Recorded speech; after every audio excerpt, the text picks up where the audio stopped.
ہوتی ہے پیسے کے بدلے پیسہ، اسلامک بینکنگ ہوتی ہے کموڈٹی، کسی چیز کے پیچھے پیسہ. اسی لیے آپ دیکھیں اسلامک بینک والے آپ کو پرسنل لون نہیں دیتے ہیں، وہ مداربہ کرتے ہیں یا مشارکہ کرتے ہیں. آپ نے مکان بنانا ہے، وہ کہیں گے لائیں جی پلاٹ ہے، جی ہے. پلاٹ نہیں ہے تو آپ کہیں گے جی میرے پاس 20 لاکھ ہے اور پلاٹ تو آئے گا 30 کا، اوپر سے یہ بناؤں گا. وہ کہیں گے ٹھیک ہے 20 لاکھ آپ کے پاس ہے، 40 ہم لگاتے ہیں. تو جو مکان بنے گا اس کی بھی اسی ریشو پروپورشن سے ہم مالک ہوں گے. اور پھر آپ نے قسطوں میں ہمیں قرض واپس کرنا ہے اور اس کے اوپر پیسے واپس کرنے ہیں. وہ جو اوپر پیسے واپس کر رہے ہیں وہ سود نہیں ہے، بلکہ وہ اس مکان کا کرایہ ہے، کیونکہ آپ اس مکان کے مکمل مالک تو نہیں ہیں. میں ایک موٹر بائک جو ہے وہ اسی کے تحت قسطوں کا کاروبار بھی حلال ہے، بشرطے کہ لیٹ ہونے کے اوپر پلنٹی نہ ڈالی جائے. ایک موٹر بائک کی قیمت مارکیٹ میں 70,000 ہے اور قسطوں میں وہ مل رہا ہے 90 کا، اور میں 10,000 کی ڈاؤن پیمنٹ کر کے 70,000 کا موٹر بائک نکلوا کے لے آتا ہوں. تو میری تو انویسٹمنٹ صرف 10,000 ہے، 60,000 کا مالک تو وہ کمپنی ہے. تو اس موٹر بائک کو جو میں استعمال کروں گا وہ تو میں صرف 10,000 کا مالک ہوں، 60,000 کی کمپنی ہے. تو اس موٹر بائک کا کرایہ نہیں میں دوں گا، وہ کموڈٹی انوالو ہوگی نا، تو سود ختم ہو گیا. پیسے کے بدلے پیسہ آئے گا تو سود. بڑی آسان مثال سے آپ کو سمجھاتا ہوں. آپ کا 40 لاکھ کا مکان ہے، اس پہ آپ 10,000 کرایہ لیں، حلال. کسی کو 40 لاکھ دے کے 10,000 روپیہ مہینہ لیں، حرام.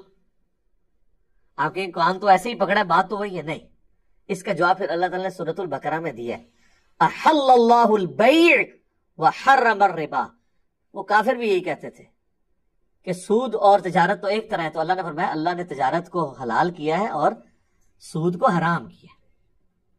وہ تجارت اسی قسم کی ہوا کرتی تھی، اور یہ سلطنت عثمانیہ کے ختم ہونے تک یہ تجارت جاری تھی، جس میں آپ جو ادھار کی چیز ہے اس کو تھوڑا مہنگے داموں خریدیں گے اور نقد جو ہے وہ کم داموں.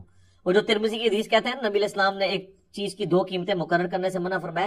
آگے امام ترمذی نے کامنٹس لکھے ہیں، اس حدیث کا فارم لکھا ہے. اس سے مراد یہ ہے جب بیچنے والا اور خریدنے والا کسی ایک قیمت پہ متفق ہوئے بغیر الگ ہو جائیں تو اس چیز کو حرام ہے. البتہ اگر وہ متفق ہو جائیں کسی ایک قیمت پہ کہ ادھار پہ میں اتنی اٹھاؤں گا، نقد پہ اتنی، تو پھر اس کے اوپر یہ فتویٰ نہیں لگے گا، اور یہ کاروبار رائج تھا. اسی لیے تو کافر کہتے تھے کہ کاروبار اور سود ایک طرح ہی ہے. ان کو کیا دھوکہ لگا تھا، وہ کاروبار یہی ہوتا تھا نا. تو اللہ نے فرمایا کاروبار حلال ہے، سود حرام ہے. اور لاجک اس کے پیچھے یہ ہے کہ کاروبار سے لوگوں کو فائدہ ہوتا ہے، سود سے صرف امیر کو فائدہ ہوتا ہے. آپ کی 40 لاکھ کی گاڑی ہے، آپ اس کو رینٹ کار پہ چڑھاتے ہیں، ڈرائیور کی نوکری کھلے گی. گاڑی پنکچر ہوگی تو پنکچر والے کی نوکری کھلے گی. پیٹرول پمپ اس کے ساتھ وابستہ ہوں گے. جو لوگ ٹریول کریں، کتنے لوگوں کو فائدہ ہو رہا ہے، کتنے لوگوں کا روزگار اس سے جڑا ہوا ہے. اور اللہ آپ کو یہ بھی ثانی دے رہا ہے کہ آپ نے اس 40 لاکھ کی گاڑی پہ زکات بھی کو نہیں دینی. اس سے جو آمدن ہو رہی ہے نا اس پہ زکات ہوگی، اگر وہ بھی جڑ کے 7.5 تولے سونا ہو جائے. اگر وہ آپ ساتھ ساتھ کھا رہے ہیں تو 0 زکات. جس طرح اسلام آباد میں کہتے ہیں کروڑ پتی غریب ہیں، F7 میں 10 15 کروڑ کی کوٹھیاں ہیں، 2 کوٹھیاں ہیں، ایک کوٹھی کے 2 پورشن ہے، نیچے میں مالک رہتا ہے، اوپر والی کوٹھی 1.5 لاکھ روپے 2 لاکھ روپے کرائے پہ دی ہوئی ہے. اسی 2 لاکھ سے نیچے والوں کا خرچہ چلتا ہے، خود وہ کچھ بھی نہیں کر رہے. اب مالک کروڑوں کے ہیں، زکات بھی ان پہ کوئی نہیں، اگرچہ ان کی مہینے کی کمائی 2 لاکھ ہے، لیکن وہ جڑ تو نہیں، ساتھ خرچ ہو رہی ہے. تو کاروبار کی برکت دیکھیں، یہ کاروبار ہے کہ اللہ تعالیٰ نے آپ پہ کوئی بھی اس طرح کی قدغن نہیں لگائی ہوئی ہے، کیونکہ پیسہ رننگ میں آ جاتا ہے. تو اسلام کی یہ خواہش ہے جو پارہ نمبر 28 میں بھی اللہ تعالیٰ نے مال فے کے بارے میں ڈسکس کیا، یہ نہ ہو کہ صرف امیروں میں ہی مال گھومتا رہے، غریبوں میں بھی آنا چاہیے. تو کاروبار زندگی کے ساتھ چونکہ چیزیں جڑی ہوئی ہیں، لوگوں کے فائدے، اس لیے اللہ تعالیٰ نے کاروبار کو حلال کیا ہے اور سود کو حرام. سود میں کیا ہوتا ہے، ایک بندہ ہی ہوتا ہے، وہی نفع اٹھاتا جاتا ہے اور دوسرے کا استحصال کرتا چلا جاتا ہے. تو کاروبار کریں، سود والا معاملہ نہ کریں. یہاں پہ تو کتنے داڑیوں والے ہیں، پگڑیوں والے ہیں، نمازی ہیں، اور وہ سود کو کرتے رہتے ہیں، اور جب ان کو اینڈ پہ بتایا جائے تو وہ کہتے ہیں ہمیں تو پتہ ہی نہیں تھا یہ سود ہے. اتنے بولے بن جاتے ہیں، پیسے کے بدلہ پیسہ لے رہے ہوتے ہیں اور کہتے ہیں جناب اسی جڑا نہ ایتے کاروبار کر رہے سائیں تو ساڈا کاروبار سی.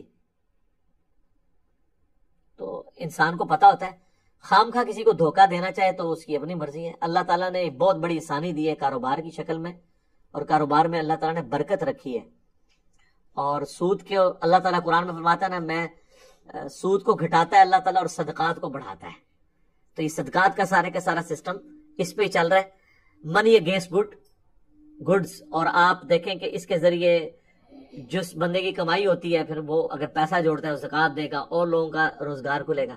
اچھا کئی لوگ ہیں وہ سود بھی دبا کے کھا رہے ہیں, زکوٰۃ بھی پوری دیتے ہیں, یعنی گٹر کے پانی سے وضو کر رہے ہوتے ہیں. تو گٹر کے پانی سے تو وضو نہیں ہوگا. تو اللہ کا خوف کھائیں اور ان چیزوں سے باز آ جائیں. اللہ تعالیٰ نے سود کو حرام کیا ہے اور کاروبار کو حلال کیا ہے.